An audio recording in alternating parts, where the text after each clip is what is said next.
Magkano nga ba ang car insurance dito sa Canada? Panoorin mo tong video na to para hindi ka na mahirapan. Sa video na to, pag-uusapan natin ano nga ba ang difference ng car insurance sa Philippines versus Canada. Pag-uusapan din natin yung mga factors na nagpapababa or nagpapataas ng car insurance mo dito sa Canada. Sa dulo ng video na to, ibibigay ko ang tip para mababa ang babayaran mo sa car insurance mo. Sa Pilipinas, meron tayong tinatawag na compulsory third party liability o tinatawag nating CTPL. Mandatory yan ng LTO. Ibig sabihin, hindi mo malalabas ang sasakyan mo pag hindi ka kumuha niyan. Sa Pilipinas, optional ang private insurance. Meron kang option na kumuha ng private insurance or itong CTPL na lang. Mga insurance katulad ng Malayan Insurance at marami pang iba. Dito sa Canada, wala kaming mandatory insurance or insurance ng gobyerno katulad sa Pilipinas. Pero mandatory na kumuha ka ng private insurance mo. Hindi mo kasi malalabas ang sasakyan na yan hanggang hindi ka makapag-present ng private insurance mo. Yan ang difference ng car insurance dito sa Canada versus Philippines. Ano nga ba yung mga factors na nagpapataas o nagpapababa ng car insurance payment dito sa Canada? Una, depende yan kung brand new or second hand ang sasakyan mo. Siyempre, pag brand new, mas mahal ang babayaran mo. Mas mataas kasi ang value ng brand new compared sa mga second hand. Siyempre, pag ikaw ang insurance company, i-cover mo kasi yung buong value ng sasakyan kung sakaling total wreck o kaya naman babayaran mo kung ano man ang value ng sasakyan na yun. Kaya mas mahal ang insurance mo pag mas brand new or brand new ang sasakyan na kinuha mo, or pag second hand, mas mura siya. Second is brand ng sasakyan. Tignan mo tong chart na to. Kung ang sasakyan mo is included sa top 10 na nakawin or car stolen thief dito sa Canada, mas mahal ang babayaran mo. Let's say for example, yung sasakyan na kinuha mo is CRV.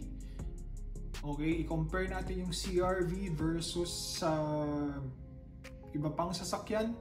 Mas mataas ang insurance ng CRV since kasali siya sa top 10 most stolen cars dito sa Canada. Siyempre, sa insurance, risk din kasi nila yan. Kaya mas mataas ang babayaran mo pag yung sasakyan mo ay kasali sa top 10 na nakawin dito sa Canada. Third is location. Bakit ba nakaka-affect tong location na to? Let's say nakatira ka sa Toronto or nakatira ka sa Scarborough or nakatira ka sa Brampton. Yan kasi yung mga city matao. Pag sinabi mong matao, nakakonsentrate ang population dyan. Siyempre, pag maraming tao, marami ding sasakyan. Pag maraming sasakyan, marami ding aksidente. Okay? So, kung nakatira ka sa example sa mga city na yan, matao, mataas ang insurance mo. I-compare natin sa Oakville. Oakville is isang city dito sa Ontario versus nasa downtown ako. Mas mataas talaga ang insurance dyan sa downtown versus Oakville. Pag matao kasi, nandyan ang mga aksidente, mga nakawin, mga hit and run. So yan din ang tinitake na risk ng mga insurance company. Fourth, driving experience. Pagdating mo dito sa Canada, considered kang new driver.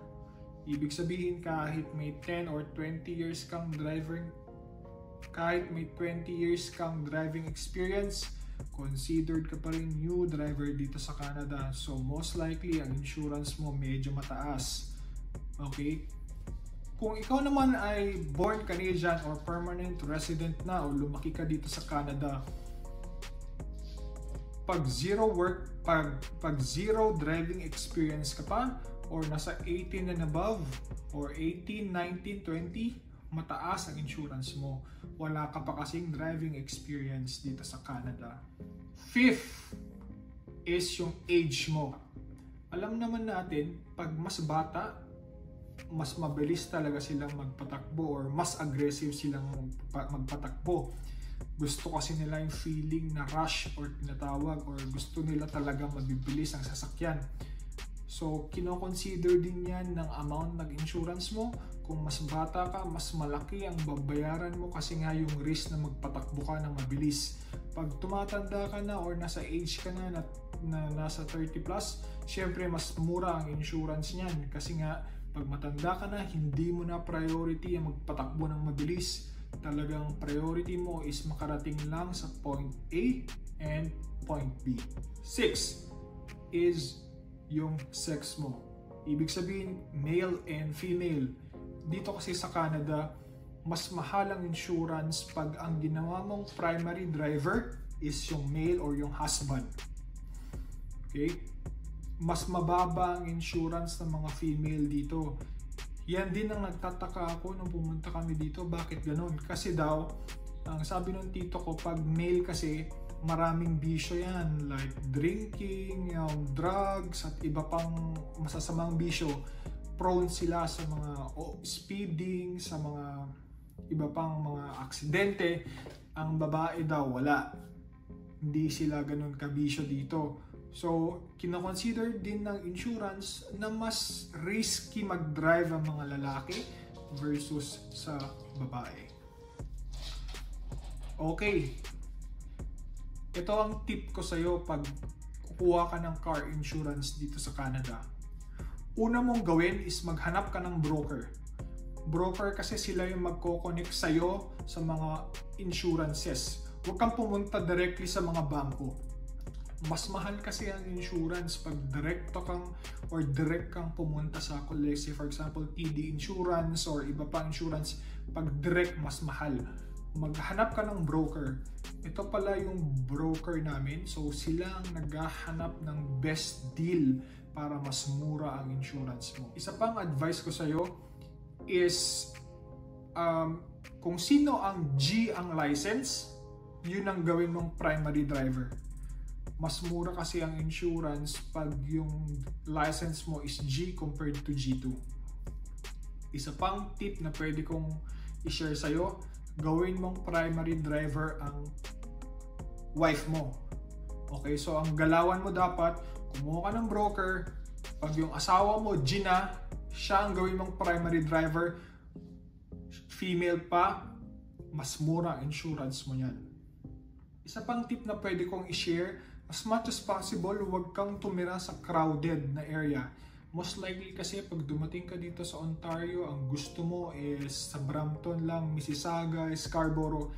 Diyan halos kasi lahat pumupunta yung mga bagong dating dito sa Canada. Pag kumuha ka ng sasakyan, mataas ang insurance dyan. Kung gusto mong mas mura ang car insurance mo, lumipat ka ng city. Like sa amin, sa Brampton kami. Lumipat kami sa Oakville, halos $200 ang nabawasan sa insurance namin. Ganun ang difference. Same model, same sasakyan, bagong driver. Wala naman akong binago sa primary or secondary driver. Nag-iba lang kami ng place. Imagine $200 ang nabawasan sa insurance namin nung lumipat kami ng Oakville. Okay, yun yung mga tip ko. Ngayon, para may idea ka kung magkano ang car insurance dito, bibigyan kita ng range. Hindi ko pwedeng sabihin yung mismong payment namin. Sasabihin ko kung anong range, okay? Let's say, brand new ang kinuha mo.